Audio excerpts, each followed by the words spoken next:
Hello, friends. I am Rose.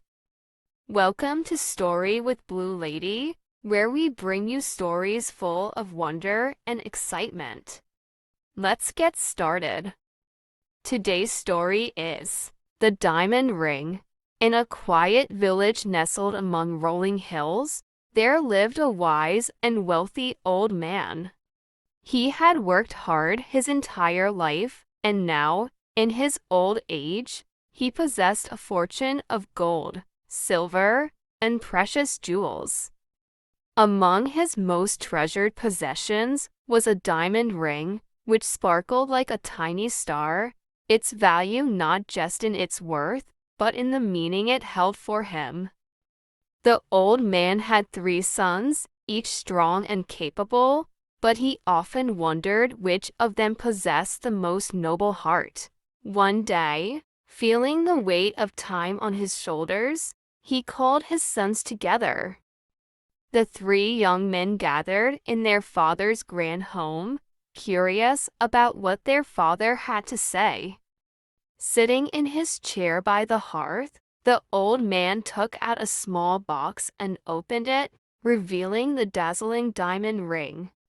The light from the fire reflected off the gem, casting shimmering lights on the walls. "My sons," the old man said, "I have given you my wealth, money, gold, and land. But this ring, my most prized possession, I will not give away so easily. This ring is not for those who have wealth, but for the one who has proven himself worthy through noble deeds. Go out into the world and do something that is truly noble.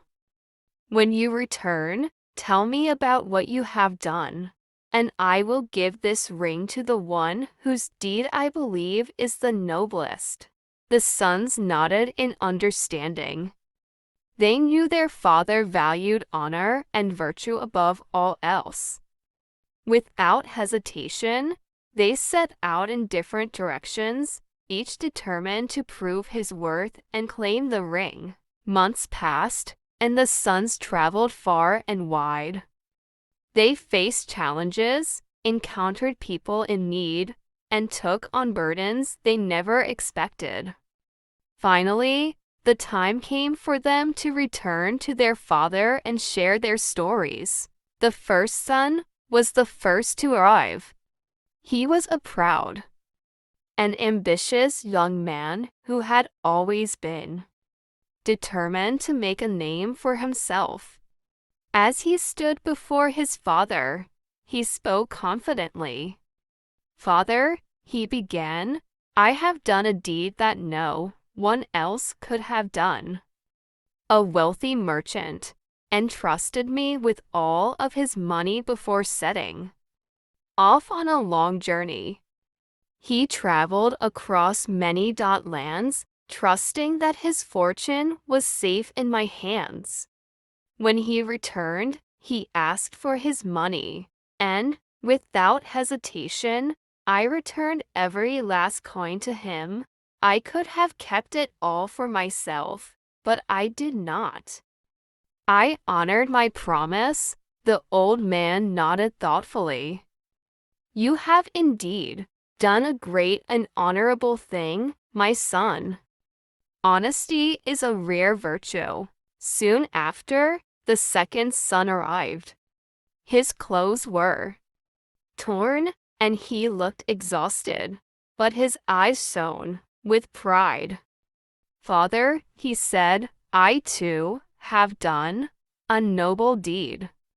While traveling through a small village, I saw a young child fall into a raging river.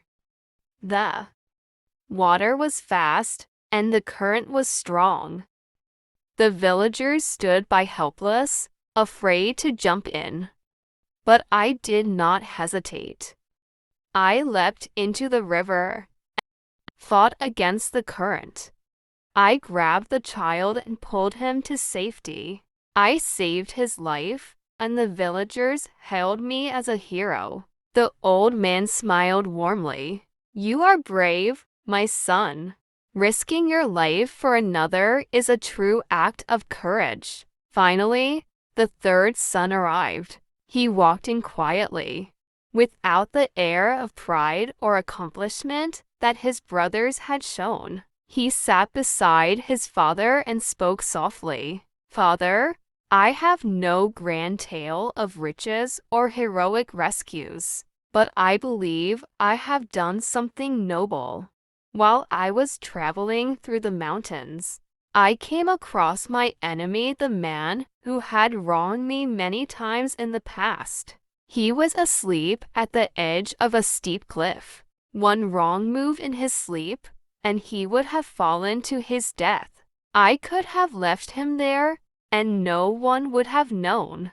I could have let him meet his fate, but instead, I woke him up and led him to safety." The old man looked at his third son with deep admiration. "My son," he said, "all men love their friends, but it takes a special heart to love and care for one's enemy. To save the life of a man who has wronged you is truly noble. You have not only saved him from death, but have shown forgiveness and compassion, qualities that are far more valuable than gold." The old man rose from his chair, his eyes moist with emotion, and handed the diamond ring to his third son. "This ring belongs to you," he said, "for you have done the noblest deed of all. In waking your enemy and saving his life, you have shown the greatest kind of strength, the strength of forgiveness." The other two sons bowed their heads, understanding that their brother's deed had indeed surpassed theirs. The father continued, "Remember, my sons, that wealth can be earned and lives can be saved. But to forgive one's enemy is to truly understand the meaning of love and kindness. This ring is a symbol of that understanding, and it will serve as a reminder of what it means to have a noble heart." And so, the third son took the ring, not with pride but with humility, knowing that the true reward was not in the diamond's sparkle, but in the lesson he had learned about the power of forgiveness. From that day on, the old man's sons lived their lives with greater wisdom, each striving to follow the example set by their brother. And the story of the diamond ring and the noblest deed, reminding all who heard it that true nobility comes not from wealth or bravery alone, but from the ability to show mercy, even to those who have wronged us. Be sure to like, share, and subscribe to stay connected with more magical adventures. Until next time.